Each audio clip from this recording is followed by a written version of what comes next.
Hello, we are Chris Lee and Chase Robinson of Southeastern 16 set to preview Alabama's road trip to Wisconsin. First time the Crimson Tide have been on the road this year. First road trip under Kalen DeBoer.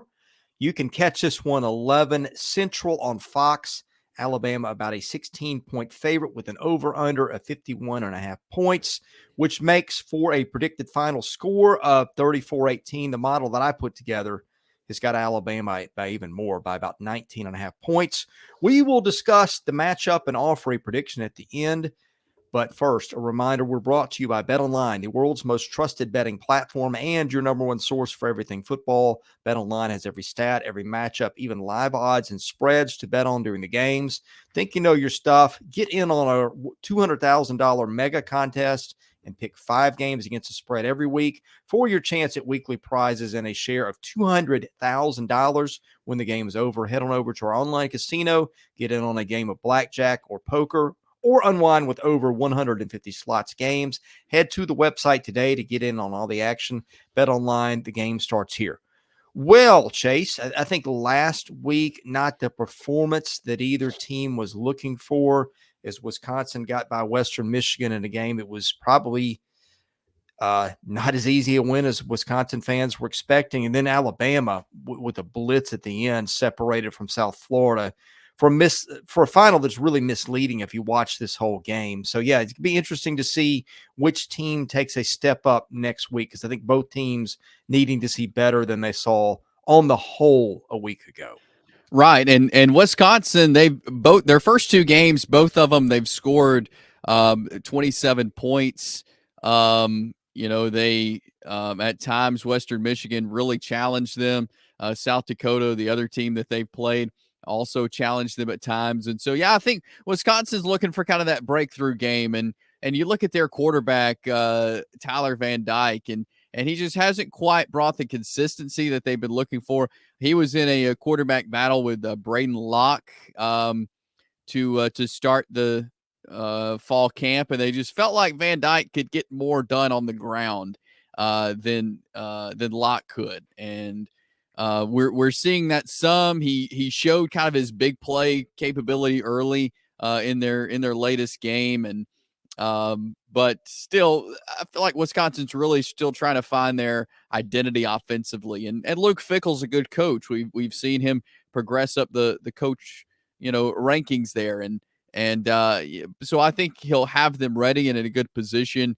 One thing Van Dyke doesn't do, he may not be very consistent, but he doesn't really turn the ball over. And so I think that is a positive for Wisconsin going into this game, is that he does protect the ball well. And I think that is a bonus for this team. But, this is an up-and-coming Wisconsin offense that I think maybe this could be a breakout game for them. If they're able to, again, if Tyler Van Dyke can make some big plays, because what we saw from Alabama's defense on Saturday night against South Florida is there were multiple times that if South Florida's quarterback, Byron Brown, had made the big plays, had hit his targets downfield, they were wide open, it would have been a totally different game. Because the secondary was having some issues for Alabama. And so if Tyler Van Dyke is able to big play Alabama, this game could look different than maybe we think right now. Well, let's take the optimistic view on Alabama's defense, just for the sake of the possibilities here. I mean, Keon Sabb, 2 picks a week ago, dominated a Western Kentucky team. And I get that Western Kentucky's not going to go to Tuscaloosa and go toe-to-toe with Alabama, but we both said at the time shutting them out was an accomplishment. Not a lot of people do that to Western Kentucky. Yep. With a new defensive backfield and some other things there. They faced a quarterback who you may see in the NFL again last week, and it wasn't great, but they had 309 total yards, gave up 16 points. But I think coverage issues maybe are a little bit of a question, although I'm not sure that they've got the quarterback that's really going to push them in that regard, does Wisconsin. Right. And I think that was the South Florida game. I don't know if you can take what we saw from Alabama's defense against South Florida and say this is how they are and this is how they're going to be for the rest of the year. South Florida was doing some different things offensively. The up-tempo, Alabama hadn't seen that this year.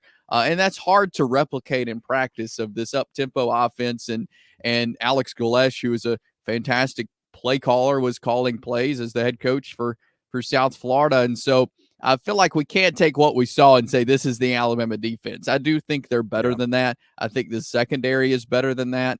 But still, if you're able to get guys around the guys in the secondary, then some big plays can happen. But I do think they have the personnel to shut down Tyler Van Dyke and the Wisconsin offense.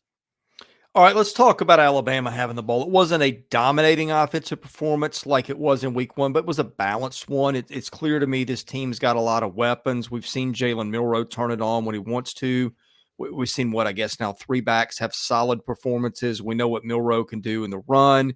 You got Ryan Williams out there looking like maybe the next big superstar receiver. I mean, under 400 yards against South Florida is a little bit underwhelming. Maybe that's a little bit unfair to South Florida. I think Alex Galesh has done a great job there, and they've got them kind of on the rise. At the same time, we're kind of have come used to Alabama obliterating anything and everything in its path, for the last 15 years or so. So there's that. But what do you take away from this side of the matchup between Alabama's offense and Wisconsin's defense? Yeah, I know. I think a lot of the problems that we saw the other day, and you mentioned it was a very balanced attack. Alabama had 199 yards rushing, 194 yards receiving. And so it was a very balanced attack. But I think the thing you can take away from the South Florida game for Alabama is just the issues on the offensive line. There was several guys who were out. They were having to move guys around. Caden Proctor was out, who's a big part of that offensive line.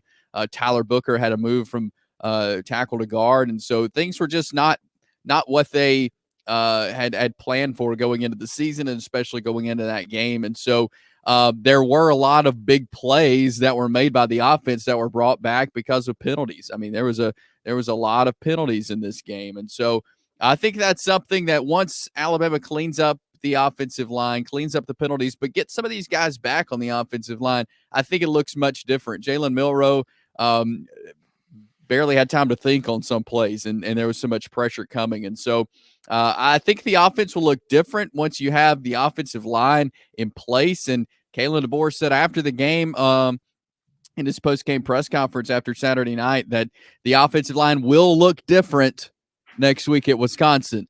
We could take that for what we want to. The depth chart hadn't come out yet for Alabama, but he says it will look different. I'm not sure how different it will look, and if that's personnel, if Caden Proctor is going to be back, I'm not sure. But I think that's one big thing for the offense of Alabama is just, one, cleaning up mistakes, not turning the ball over, but getting this offensive line healthy. I think it'll look like a totally different offense.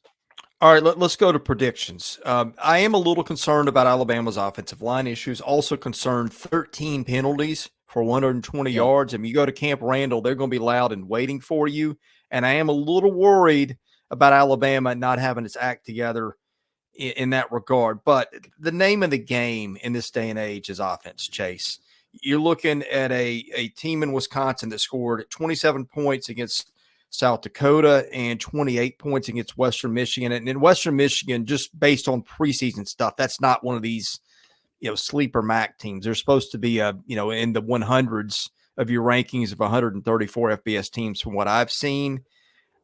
We know about Kalen DeBoer and the way that he can coach offense. I just think Alabama has got too much explosiveness for Wisconsin to match up with. Now, again, the concern is you would have liked to have seen less sloppiness and better offensive line play, but I have a really hard time seeing Alabama lose this one, even if it is on the road in what will be, I'm sure, a hostile environment.